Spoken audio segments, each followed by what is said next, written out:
Since the dawn of agriculture, there was inequality. Most people had nothing, while a small group of people controlled everything. The sign of their power wasn't that they had money, but it was because they had food. Food is everything. If you controlled it, you had the ability to control everyone else because food is a necessity. Since the beginning of time, this has been the case. An example of this would be when there were monasteries in Neolithic times. They controlled who got the food in villages they were near, or even when King Hammurabi ruled Babylon during the reign of ancient Mesopotamia. The Maya even used cocoa beans for food and currency. This is even seen today in the modern world because huge food corporations control all the food and thus they have huge political power. But let's not get ahead of ourselves. Now, let's travel back in time when none of that existed. When people didn't have to follow the ways of our modern agriculture. These are the days when people relied on hunting and gathering. Oh my god. After weeks of searching, I still can't find any food for my family. Oh my god. This is really tiring. I'm very cold. I don't know how long I could do this for. Family's starving out here. Let's see if I can find anything. Whoa, a pig. Let's see if I can get the upper edge. Whoa, dropped meat. Yes. Wait a second. I only have 3 pork chops? How am I supposed to feed my family with this? How are we supposed to survive the winter? Even another one. As you see, the hunter-gatherer lifestyle wasn't as hard as you thought it was back then. It didn't involve a lot of physical labor, although it was very hard to find enough food to sustain everybody that had in their families and tribes. This practice also did not allow for a surplus of food, so they could not support a lot of people. They also had to be nomads and move around frequently because their animals also moved. Their settlements weren't as good either because they couldn't build any permanent ones. With a limited amount of resources, all the people's manpower was focused on trying to get food. This meant that it was very hard for people to go out and try to invent new things. The good thing about hunting and gathering is that everybody in these tribes was equal, because everybody was treated equally. This meant that the women gathered while the men hunted.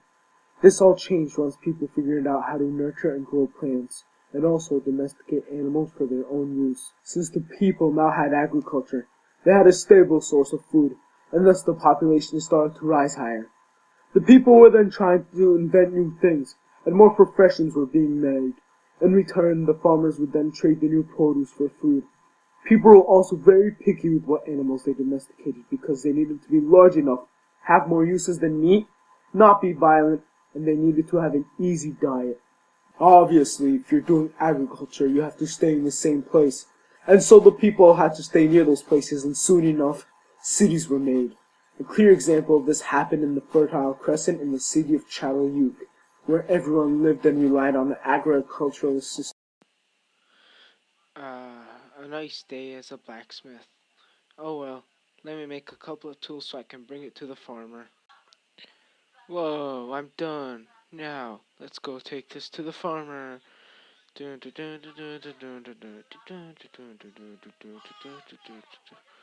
a lovely day.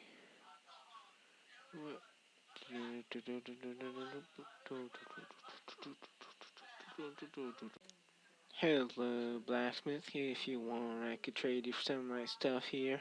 Well, I do have a lot of extra stuff, so if you want, you could just give me a couple of tools and I'll give you them. Well, thank you very much, kind farmer. Back in ancient times, other civilizations also helped make a change in the world using food. Let's start by talking about the Mayans. Even though they did eventually die out or migrate away due to droughts, in regards to food, they are the ones who helped create chocolate and other foods such as guacamole. They started to get into the form we eat today, but mostly cocoa beans were used as currency. And if it was eaten, it was usually in a meal with other stuff. or it was part of a rich drink which we now know as chocolate milk. So just remember, when you're having this tasty beverage, you're having the old drink of royalty. He also started using it as currency, which then made it popular across the world. This popularity caused a huge deal during the Industrial Revolution, when it started to become mass-produced and sold everywhere, thus bringing more wealth to the industry. La la la la la la la la la. I'm going to buy some chocolate today. Dun, dun, dun, dun, dun, dun, dun, dun, dun, dun, dun, dun, dun, dun. Good morning. Good morning. So, if you want to buy some cocoa beans from me, you'll have to come with a price. Okay, I'll just give you some gold. Okay, here are the beans. Okay, here's the gold I promised you. Deal's a deal. And bye, have a good day. Another example of this would be the Romans, who used the ancient Mesopotamian irrigation systems to survive droughts.